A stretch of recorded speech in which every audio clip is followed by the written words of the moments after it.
सबको मेरा नमस्कार। मेरा नाम बिसीना है। मैं शोध छात्रा हूँ, महाराजास कॉलेज एर्नाकुलम।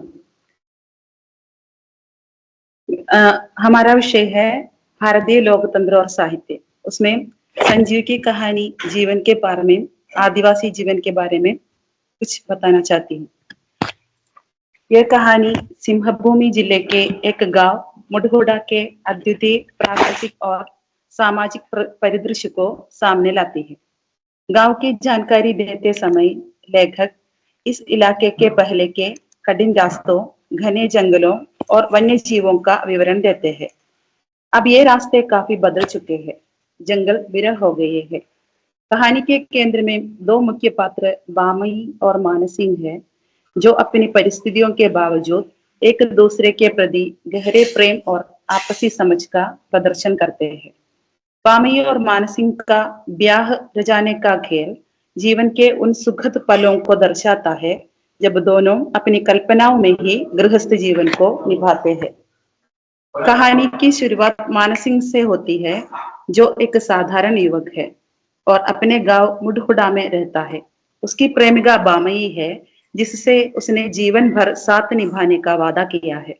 लेकिन गांव छोड़कर वह एक मेले में शामिल हो जाता है, जहां वह नेपालिन मीना और उसकी मां कमला से मिलता है। मेले के रंगीनियों में वह अपने गांव और बामई को भूल जाता है। मेला खत्म होने पर मानसिंह को एहसास होता है कि उसने अपने असली रिश्तों को पीछे छोड़ दिया है। वह पूरी तरह से बदल चुका है। उसके पास पैसे और ढाट बाट तो है, मगर दिल में एक खालीपन है। उसे अपने वादों का स्मरण होता है और वह मुडहुडा लौटने का फैसला करता है। गांव लौटते समय उसे ठेकेदार और दलाल कलवा से मिलना पड़ता है, जो उसे पैसे कमाने और धन के मोह में फंसाने की कोशिश करता है। गांव पहुंचकर मानसिंह को यह जानकर गहरा धक्का लगता है कि बामई अब इस दुनिया में नहीं है। वह टूट जाता है और बामई की समाधि तक पहुंचता है, जहां उसका पश्चाताप सामने आता है। वहां वह बामई के प्रति अपनी गलतियों के लिए माफी मांगता है और अपने किए पर पछताता है। वह बामई की समाधि से लिपट कर रोता है और अपने प्यार को खो देने का दर्द महसूस करता है। कहानी के अंत में मानसिंह की स्थिति एक पागल इंसान की तरह हो जाती है। वह गांव गांव भटकता है, लोगों से पूछता है कि क्या मृदात्मा से विवाह हो सकता है। गांव वाले मानते हैं कि जो भटक रहा है वह सिर्फ मानसिंह का प्रेत है, जो उसके वादे को टूटने के कारण उसकी आत्मा को मुक्ति नहीं दे पा रहा है। मानसिंह कहानी का मुख्य पात्र है। वह एक साधारण युवक है, जो अपने गांव मुडहुडा में रहता है। शुरू में वह बामई के प्रति समर्पित और सच्चा प्रेमी है। बामई को सम्मान देने के लिए उसके पास जो कमियां है, वह आदिवासी समाज में पुरुषों के भी अपनी स्थिति को बदलने के संघर्ष को दिखाती है। वह खुद को बेचने के लिए तैयार है, ताकि वह बामई का मूल्य अदा कर सके। लेकिन वह भी सिस्टम की जगड़न और ठेकेदारों के शोषण में फंसा होता है। वह पश्चाताप और टूटे हुए वादों का प्रतीक है। बामई एक सीधी सादी ग्रामीण युवती है, जो मानसिंह से सच्चा प्रेम करती है। वह उसके प्रति पूरी तरह समर्पित है और उसके साथ जीवन बिताने के सपने देखती है। बामई का चरित्र मासूमियत, विश्वास और प्रेम का प्रतीक है। बामई के चरित्र के माध्यम से लेखक आदिवासी महिलाओं की स्थिति और उनके संघर्षों को प्रस्तुत करता है। वह अपनी मेहनत से खेतों में काम करती है, लेकिन उसके सामने किसी तरह का सम्मान या विकास की कोई संभावना नहीं है। उसकी आंखों में एक उदासी और निराशा है, जो उसकी असमान स्थिति को दर्शाता है। जब मानसिंह उसे छोड़कर चला जाता है, तो वह अपने जीवन में अकेली रह जाती है और अंततः उसकी मृत्यु हो जाती है। उसकी आत्मा तब भी मानसिंह का इंतजार करती है, क्योंकि वह उसके साथ किए गए वादों पर विश्वास करती थी। बामई का चरित्र विश्वास और प्रेम में चलने की पीड़ा को दर्शाता है।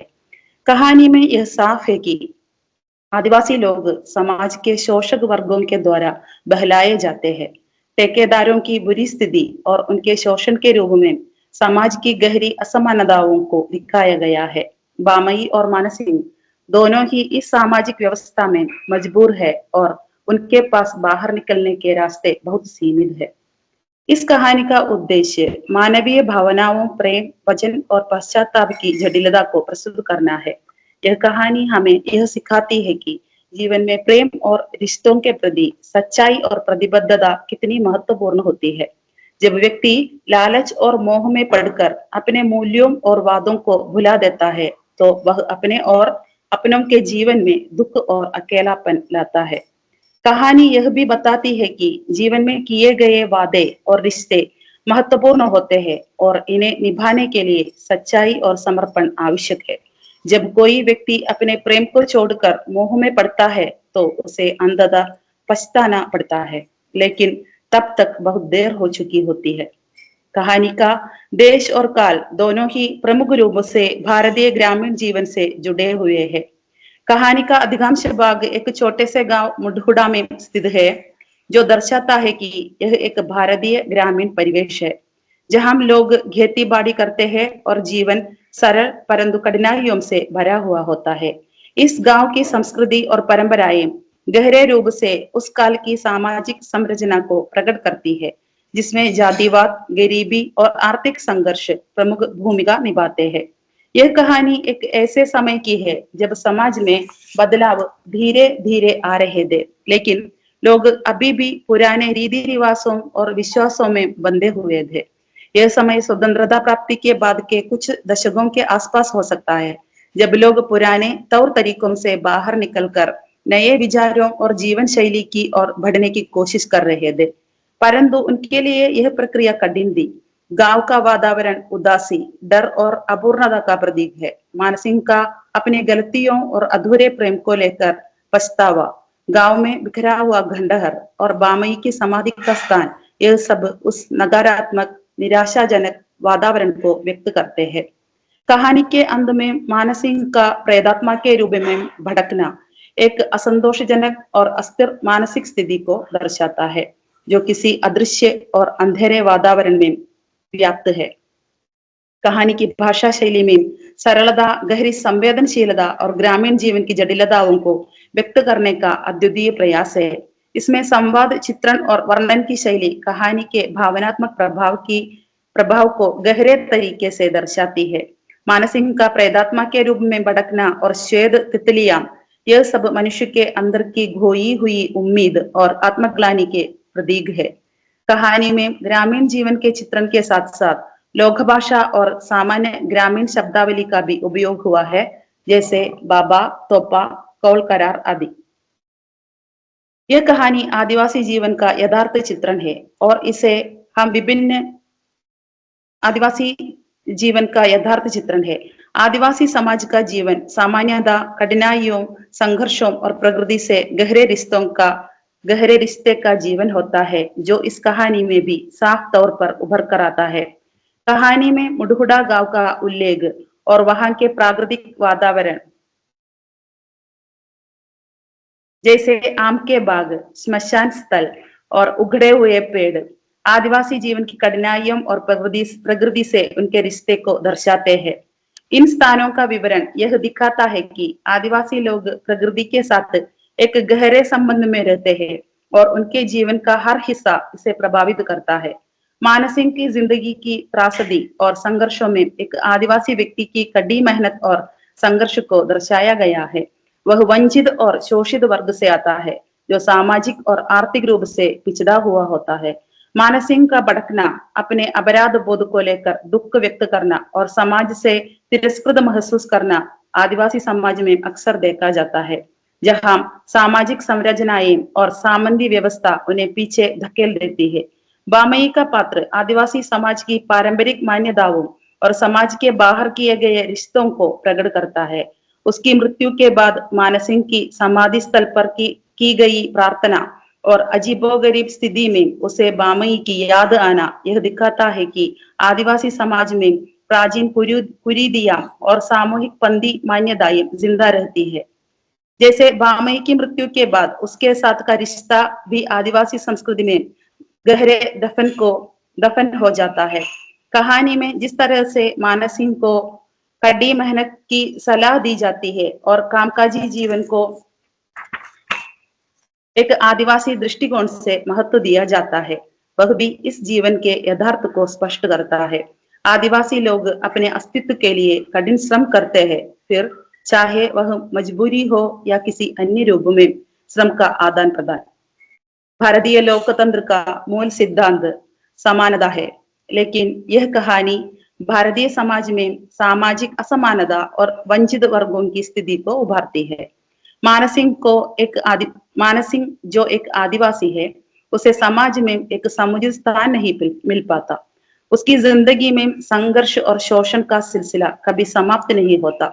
आदिवासी समाज के लोग अक्सर भारतीय लोकतंत्र की योजनाओं और सुविधाओं से वंचित रहते हैं और इस प्रकार यह कहानी भारतीय लोकतंत्र की समानता की कमी को उजागर करती है।